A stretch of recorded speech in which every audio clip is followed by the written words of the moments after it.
Hello, Crafty friends. I am Courtney Brickner, owner of the Crafty Brick. Welcome to my workshop today. I am very excited to share a project with you where I will be designing something in Cricut Design Space and creating some coasters that I got from Michael. So these are just plain wooden square coasters.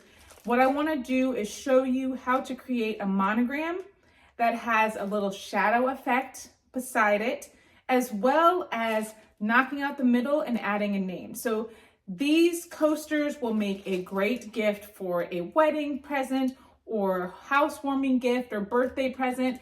And I think they're just really nice. They're quick to make, and I would love to show you how to design your own.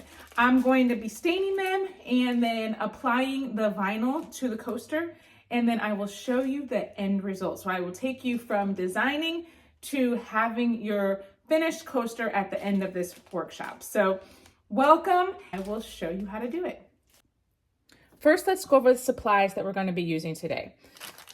I'm going to be using wooden coasters. These are unfinished wooden coasters from Michael's Make Market brand. They come in different designs or different shapes, so you can decide which one you'd like. I'm using the square ones today. And you can paint them, you can leave them plain like this, but what I'm going to be doing today is applying a wood stain. So I'm using this Varathane wood stain. It actually has just a foam tip, so it's a lot easier to apply than the cans, and it's a little less messy. I'll be using my gloves to apply it. Even though it's less messy than the cans, there still is a little bit of stain that you can get on your hands, and I'd rather not do that. Then we'll be using our Oracal 651 permanent adhesive vinyl to cut our design and apply it on to our coasters. We will use a little bit of transfer tape. This is from 143 vinyl, but I am going to be using this to apply our Oracal to the coaster. When we're finished applying our design to our coaster, I will apply a little bit of the DuraClear satin varnish just to protect it from any liquid that gets on the coaster when we are using it. The machine that we're going to be using to cut today is our Cricut Explorer Air 2, and that is everything we need for this simple project. Let's jump into the computer and get started. Okay, here we are in the home page of Cricut, and we're going to go up here to the top right and click on New Project, and then our canvas opens up. We are going to start by clicking text, and then the text box will open up, and I'm going to be doing the letter B today for our monogram. So I'm just going to go ahead and type in B here. I'm going to move it over to this side because I'd like to change the font, and since we're changing the font, we're going to come up here to the font category, and the drop down opens up and we can choose any of the fonts that we want. I know that I would like to work with Marin's today, so I just type in the font. That's a font that I've uploaded on to my computer, so it's saved on my computer, so that's why it shows up in here. So I click that, and then I'll close the font box. I like this, but I actually don't want it in the capital letters, so I just want the lowercase b.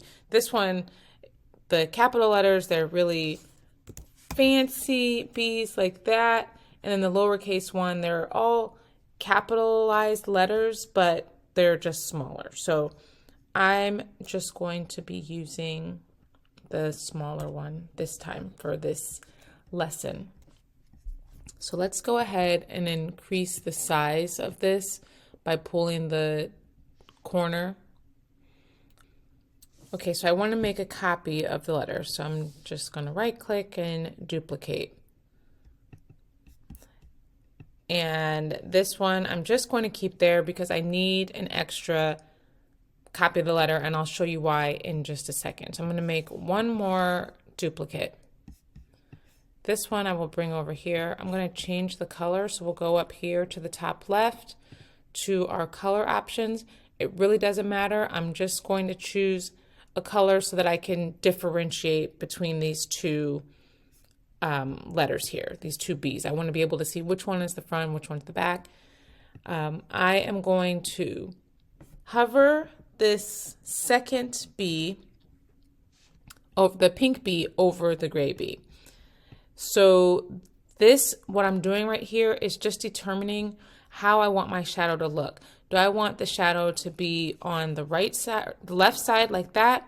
Or do I want to bring the pink bee over a little bit and I want the shadow on the right side? So I'm thinking I'd like the shadow to be on the left side so that we see a little bit of the gray bee below, and that is going to give us our shadow effect. So let's try and make it so it's right on top of the gray bee. All right, so now we're going to highlight both of them and come down to the bottom right and click slice. Now when you slice, it's going to give you multiple pieces that it slices. So it's got all three, well, 4 pieces it turns it into. So that is the reason why I kept or made a duplicate and made this other bee, because none of those bees are going to work because it's got like the little slice marks here in the middle of the bee, and I want it to be the perfect bee. So let's go ahead. We're going to change this full bee to a pink now, and we'll bring it over here. And I want to just kind of set it just a little bit away from the gray offset. Now you'll see that it's going into, the front of the bee. Let's bring this pink bee. We're going to arrange it and bring it forward. So now the gray is in the back, pink is in the front, and I like the way that looks. So we're going to highlight both of those, come down here to the bottom right to combine, and weld them.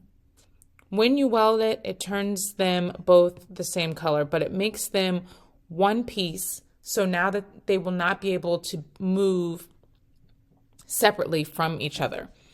So now we are done working with those. We can delete them. Next thing I would like to do is come over here to the shapes. We are going to get a square, and I'm going to make it a little bit smaller, a little bit wider. I would like to cut out the middle of this bee. Now we're going to highlight everything here, and we're going to slice again.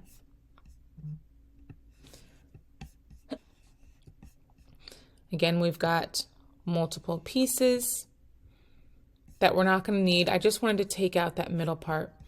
Now let's get another shape, because I'd like to have the lines on top and bottom of our little letters here, because we're going to put a name in the middle here.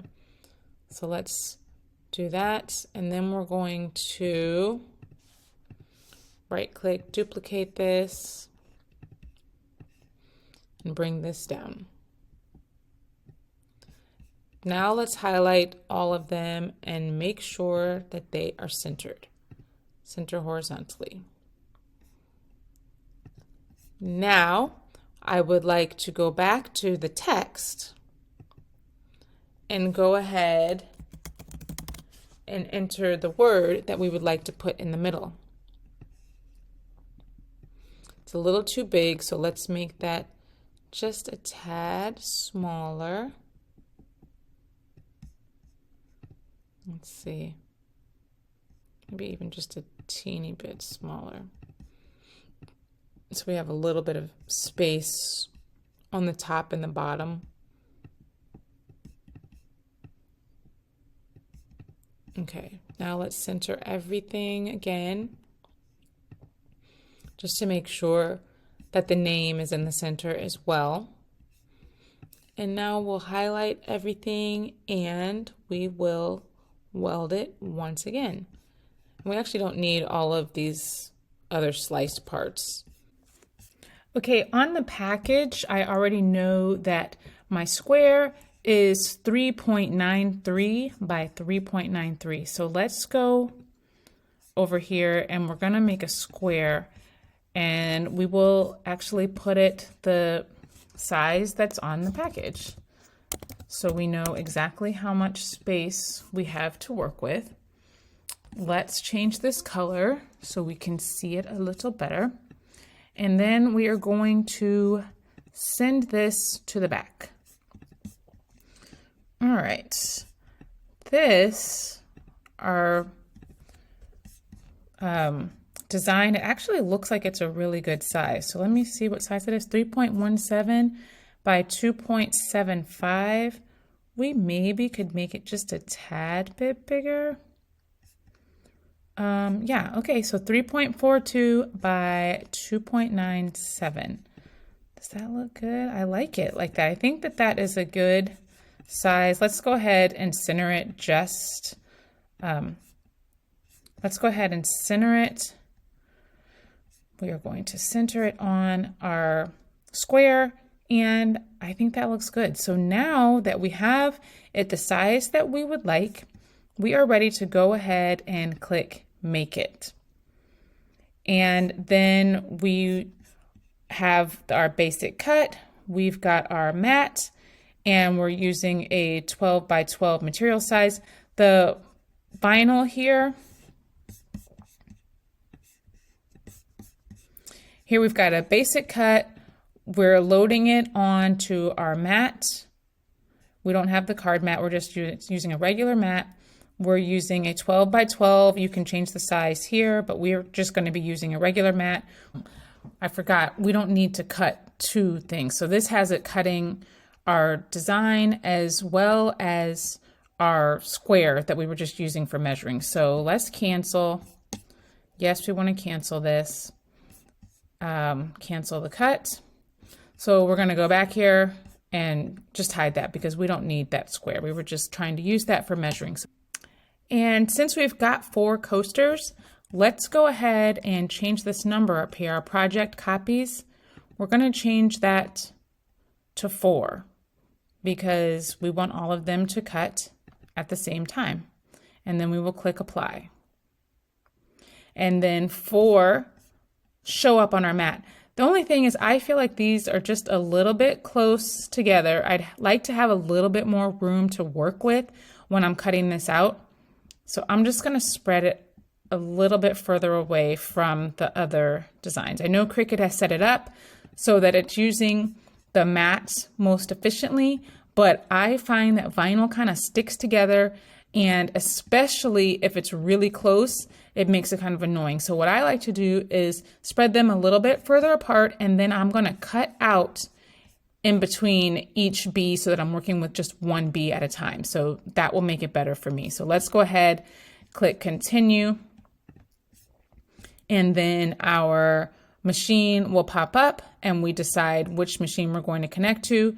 We're working with vinyl, we're using our fine point blade, and now we are ready to jump over to our machine and cut out our design.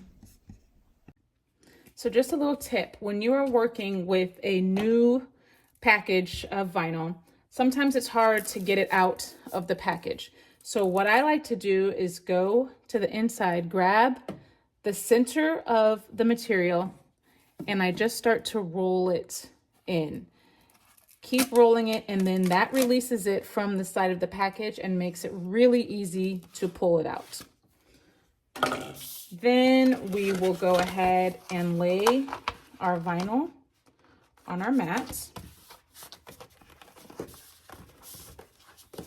Make sure it's even. We'll use our brayer tool to make sure it is pressed down nicely.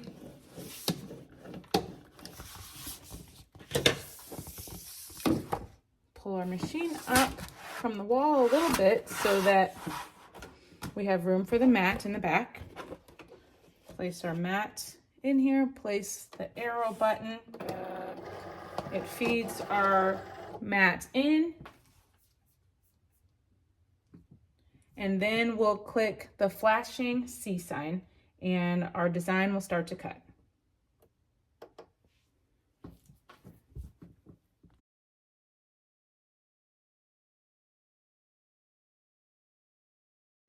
All right, now that we've got our mat out, we're gonna flip it over and kind of peel the mat from the material instead of peeling the material from the mat, because that makes it really roll up and hard to work with. So we've got it off the mat, and we're just gonna go ahead and cut around our design. Make sure that you can see well so you don't actually cut your design, but it's nice that I kind of put the designs a little bit further apart so it's easier for me to cut in between each one. So I'm just gonna cut so that when I start to weed, it will be easier for me to weed each of these, because there's not gonna be too much vinyl that's like coming in contact with other vinyl. And then I'll just weed each of the pieces, and then we'll be ready to apply the transfer paper to it. One thing I do like to do is not ball up my vinyl scrap until I know that I have everything I needed for my design, because sometimes little pieces of letters, dots of eyes, maybe the side of an N or something like that might get lost, and if you don't ball them up, then you can still go back to your scrap pieces and find the piece that you're missing. Next, we'll just apply our transfer paper to each piece. Now it's time to prep our coasters. So we just take our little wood stain and just apply it to each coaster. And it's just really easy to put it on. You can put more than one coat if you like, and just get the color just like you want it to be.